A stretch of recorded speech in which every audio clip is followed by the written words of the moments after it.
Picture a town that no longer exists. In a corner of Oklahoma most people couldn't find on a map. The ore pulled out from beneath it was worth more than $20 billion. More than half of every bullet fired by an American soldier in the First World War came from the rock under these streets. For a few short years, this was one of the richest patches of ground on the North American continent, and today, fewer than 10 people live there. The children's sandboxes are poisoned. The water runs the color of rust, and the ground itself, hollowed out beneath the houses, is waiting to collapse. Here is the part no one wants to say out loud. This was not a flood.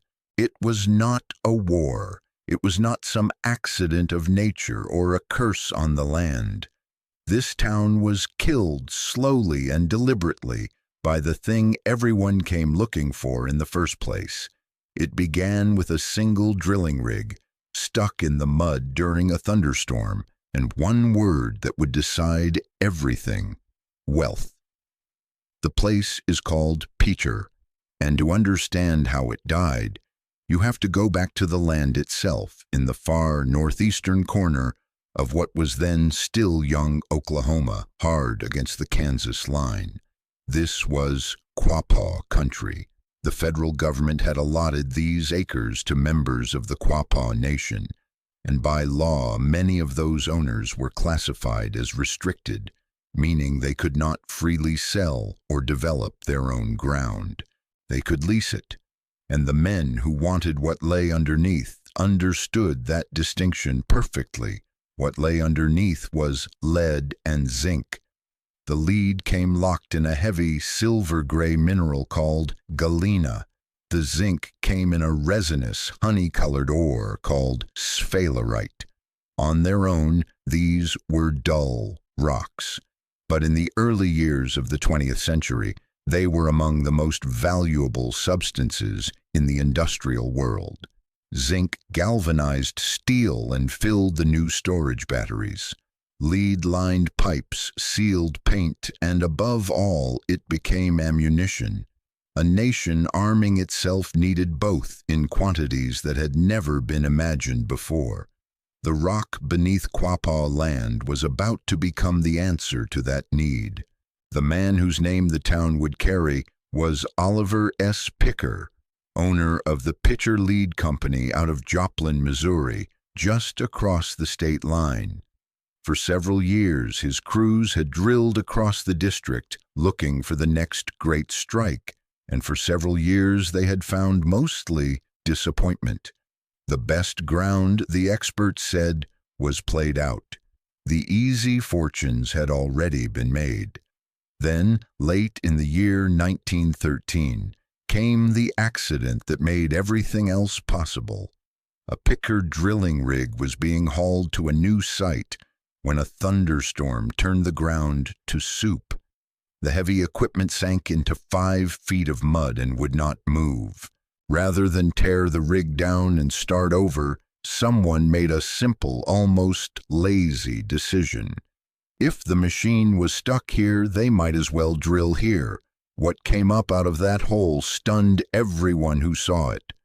The core was an extraordinarily rich concentrate of lead and zinc ore, richer than anything the district had produced. It was, in the language of the miners, a jackpot in the mud. The strike sat on the allotment of a Quapaw man recorded as Harry Crawfish, and word of it moved faster than anyone could contain.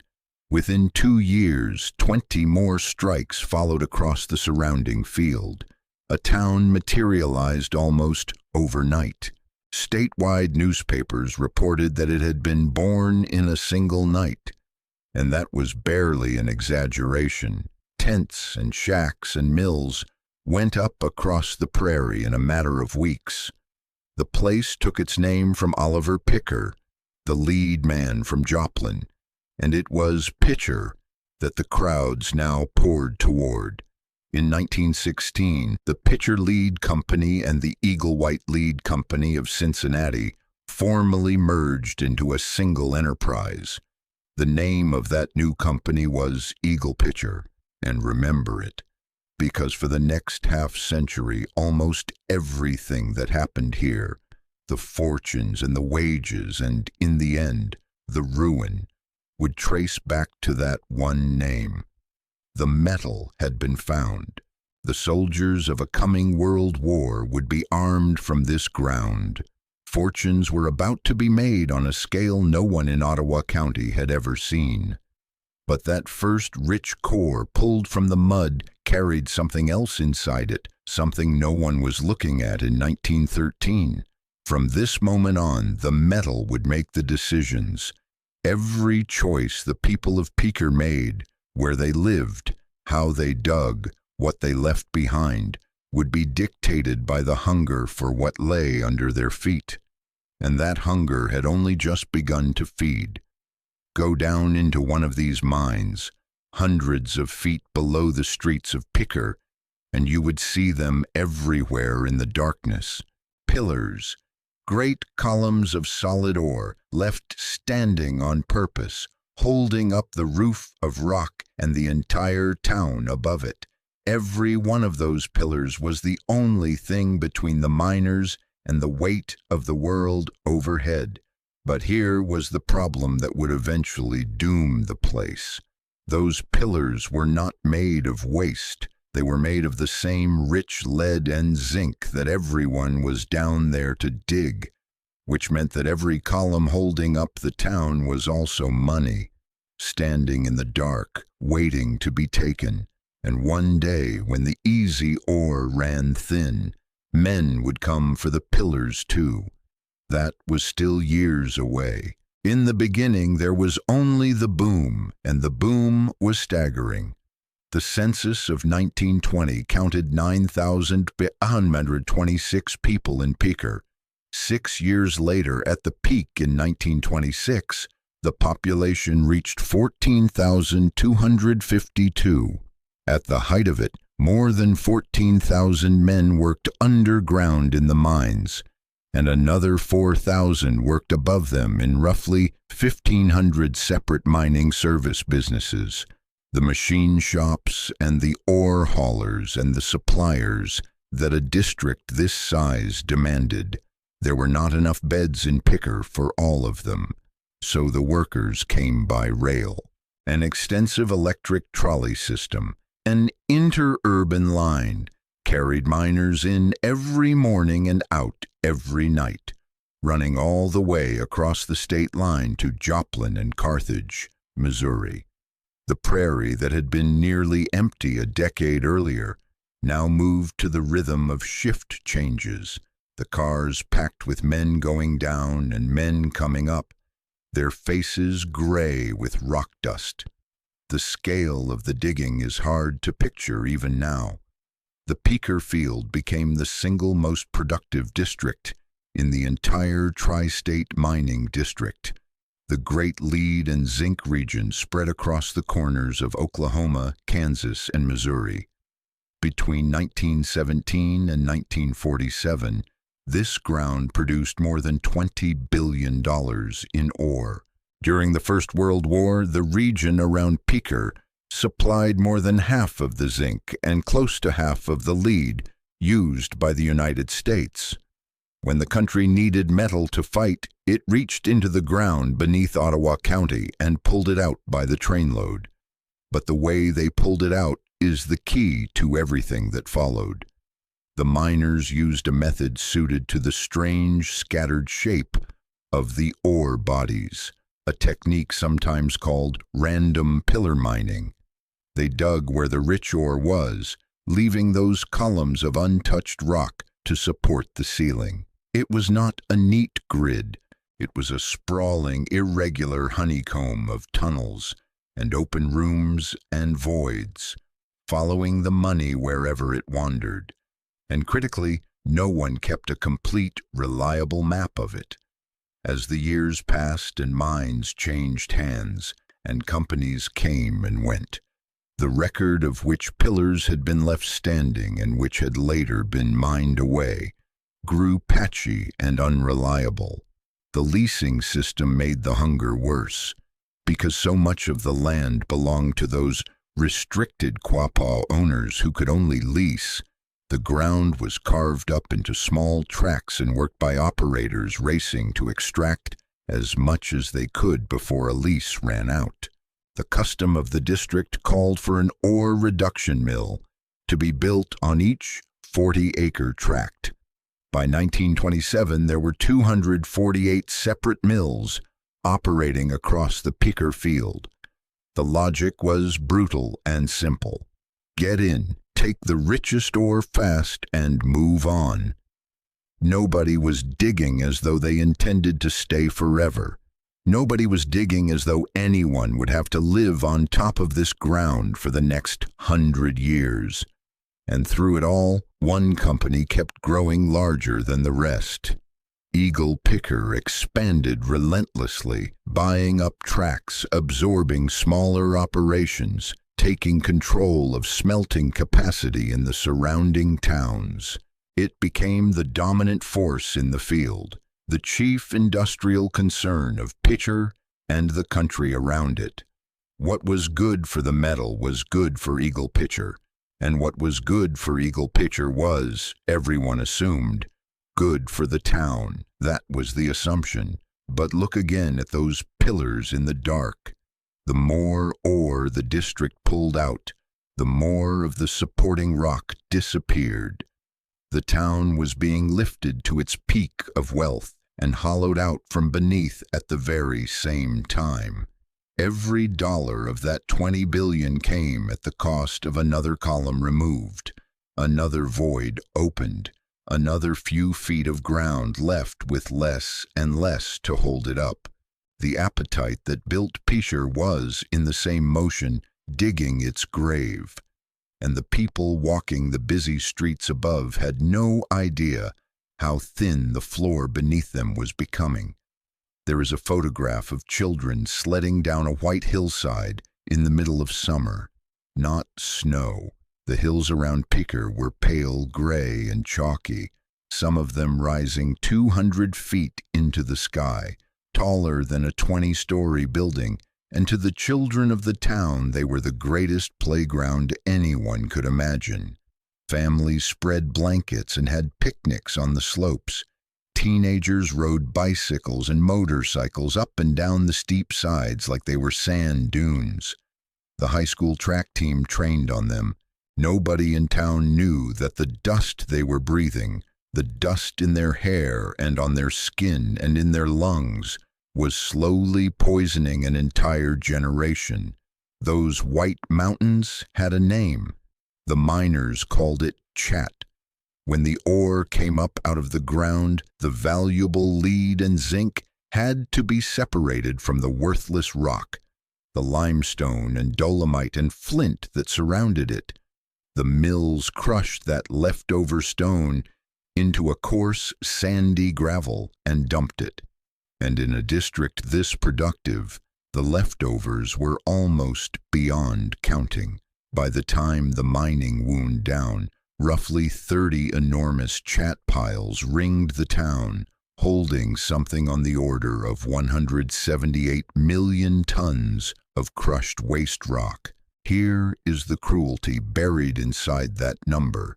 The chat was not clean. Ground up in that gravel and dust were the very things the district was famous for, the metals that never fully separated out: lead, zinc, cadmium, arsenic, manganese. The mills took what was rich enough to sell and threw the rest onto the piles because hauling it away or containing it would have cost money, and the leftover rock was judged too cheap to bother with. So it stayed. It towered over the schools and the houses and the churches, and the wind carried its dust across the town every time it blew, and the people made it part of their lives because why wouldn't they? They had no idea.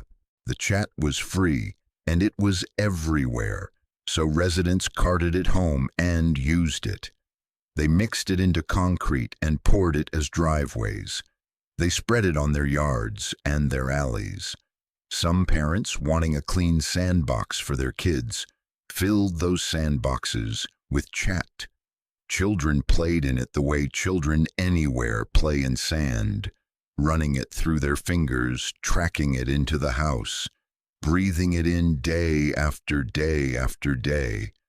The gravel even went into places where children gathered by the hundreds, into schoolyards and playgrounds. The poison was not hidden away at the edge of town. It was under their feet and in their hands. The water told the same story, if anyone had known how to read it.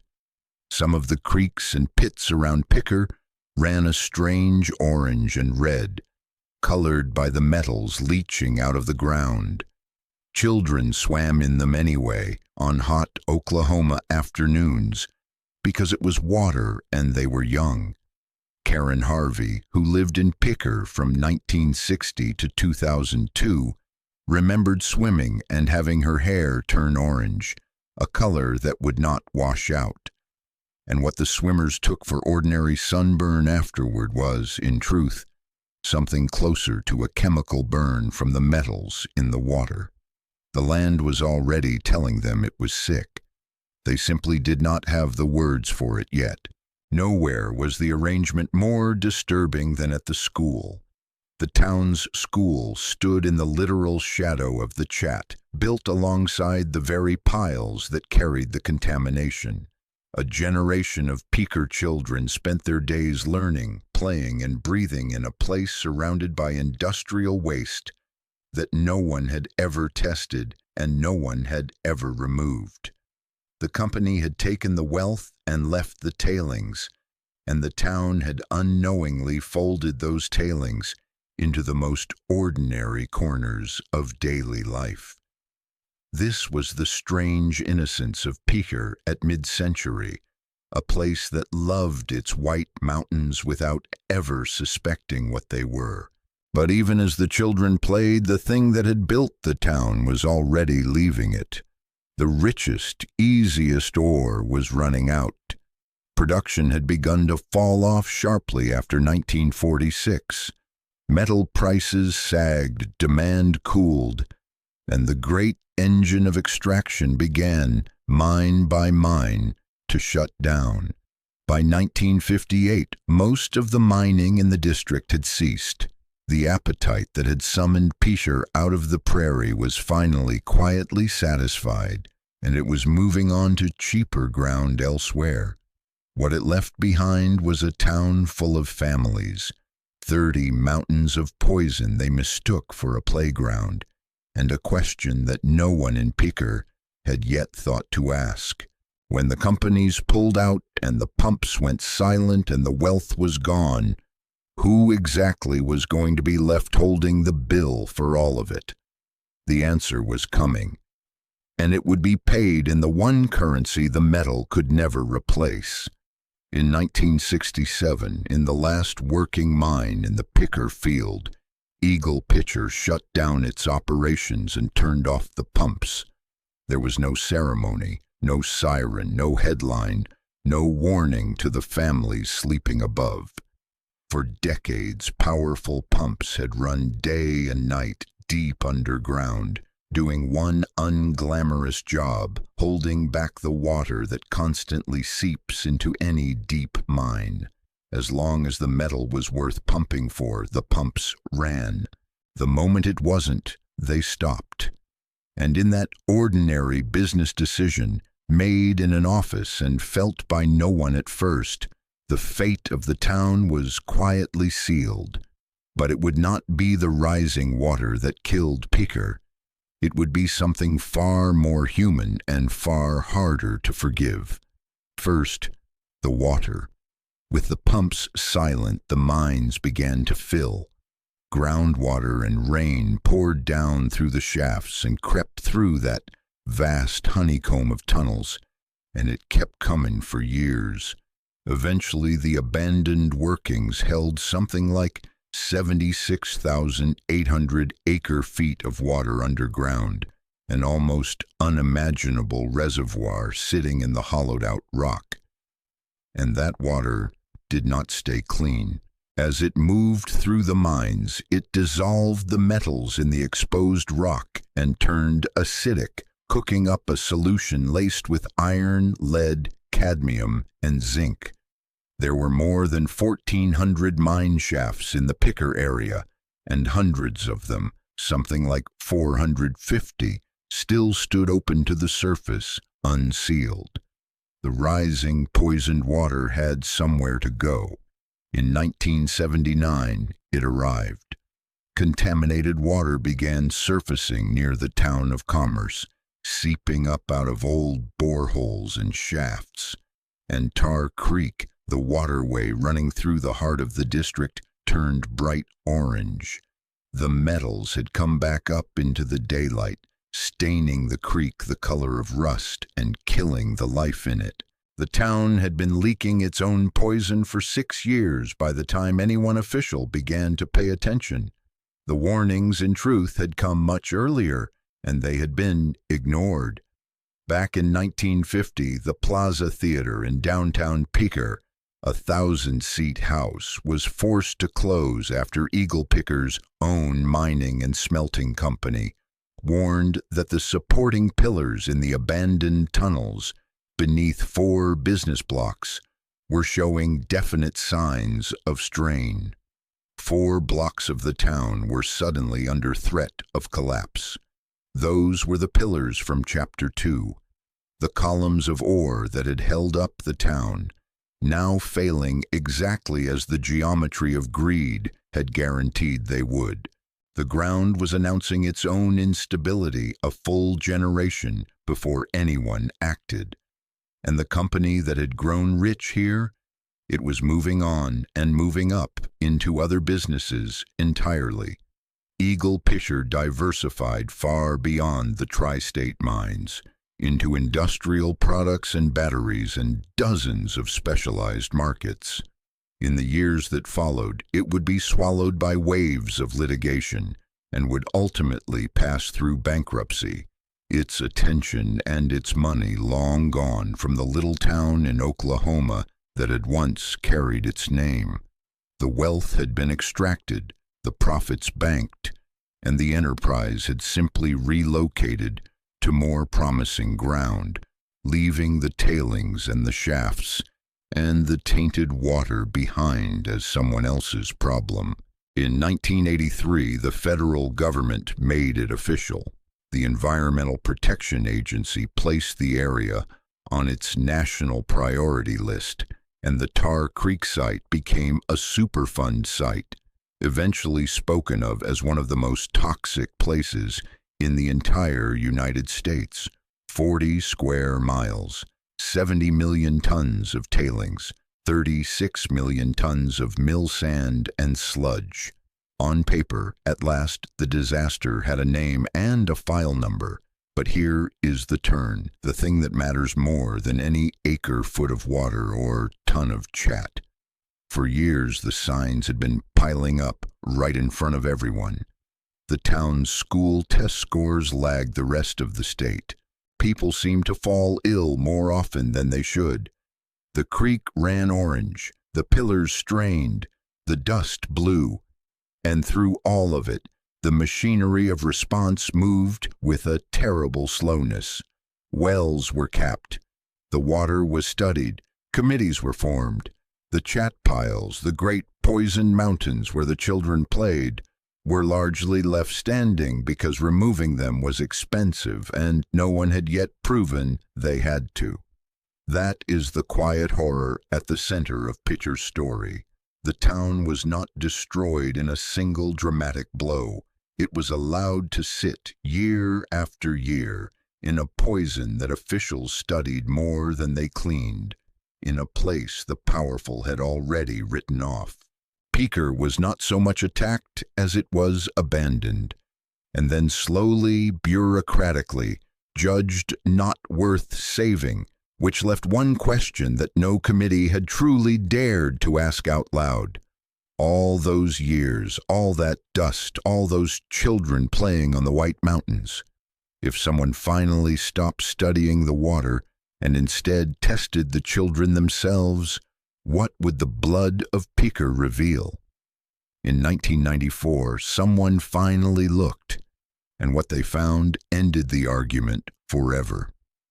In 1994, the Indian Health Service tested the blood of children living around Tar Creek, and the result was the number that ended every argument. Roughly a third of the children in Picher were suffering from lead poisoning. In some of the surrounding communities, the figure climbed higher still, in one small sample past 60%. Lead does its worst work on the young and quietly, stealing points of intelligence, scarring attention and behavior, leaving damage that can last a lifetime and never fully heal. This was the true harvest of the metal, not the $20 billion. This, a generation of children carrying the mines in their blood. After that, the question was no longer whether Picher was poisoned. It was whether Picher could survive at all. And the ground answered before the people could. In 2006, a study by the Army Corps of Engineers examined the tunnels beneath the town and reached a staggering conclusion. 86% of Picher's buildings, including the school full of children, were badly undermined and could collapse at any time. The pillars had been mined, the voids had spread, and the honeycomb was finally giving way. There was no engineering fix. You cannot rebuild the foundation of an entire town from hundreds of feet below. The only remedy left was to leave. So the federal government began to buy Picher out, house by house, offering residents money to abandon the only home many of them had ever known. It was a strange, sorrowful transaction, a town being purchased so that it could be erased. Some took the checks and went. Others hesitated, tied to the place by memory and stubbornness, and the simple fact that it was theirs. Then, on the 10th of May, 2008, the sky finished what the mines had started. An EF4 tornado, one of the most violent grades of storm, tore directly through Picher. It killed 6 people, injured more than 150, and flattened around 150 homes in a matter of minutes. For a town already being dismantled, it was the final blow. Whatever will remained to hold on was scattered with the wreckage. The exodus that followed was swift and total. On the 1st of September 2009, the state of Oklahoma officially dissolved the city of Picher. It simply stopped being a town. The government that had run its affairs closed its books, and the place that had produced more than half of America's First World War ammunition ceased to exist as a legal community. When the census taker came in 2010, they counted 20 people inside the boundaries of what had been Picher. Then the demolition crews arrived, and the houses came down, and the streets emptied out towards silence. But not everyone left. And this is where the story of a poisoned town becomes the story of a single man who refused to be bought, because the last chapter of Picher does not belong to the metal or the company or the government. It belongs to a pharmacist named Gary Linderman. Linderman ran the Ole Miners Pharmacy, and when the buyouts came and the town began to empty, he did the thing almost no one else would do. He stayed. He kept his doors open, because as the neighbors packed up and the demolition spread, there were still a handful of people left in Picher, some of them old, some of them sick, and they still needed their medicine. If the pharmacy closed, the nearest one was miles away, an impossible trip for the people least able to make it. So Linderman remained, filling prescriptions in a town that was being torn down around him, serving a shrinking list of names in a place the maps had already given up on. In 2007, a national magazine featured him for exactly this. his refusal to abandon the people who had nowhere else to turn. They could buy the houses, they could buy the streets and the school and the churches, and one by one they did. But there was one thing all that money never managed to purchase, and it was the loyalty of a man who decided that as long as a single sick neighbor remained, the pharmacy would stay open. Gary Linderman kept those doors open until he died in 2015, still in Picher, still serving the last holdouts of a town that officially no longer existed. That same year, fire took the building that had housed the town's mining museum, as if the place were being erased from memory as well as from the map. So what killed the richest town in America? Not a war, not the weather, not bad luck. It was the metal in the ground and the hunger it fed, a hunger with a name and an address that pulled $20 billion out of the earth and left behind poisoned mountains, a hollow foundation, and children with lead in their blood. The mine water still flows orange today, roughly 1 million gallons of it every single day. But the last image of Picher is not that ruined creek, or the empty lots, or the leveled homes. It is a locked pharmacy door, and behind it, the memory of one man. The money could not move.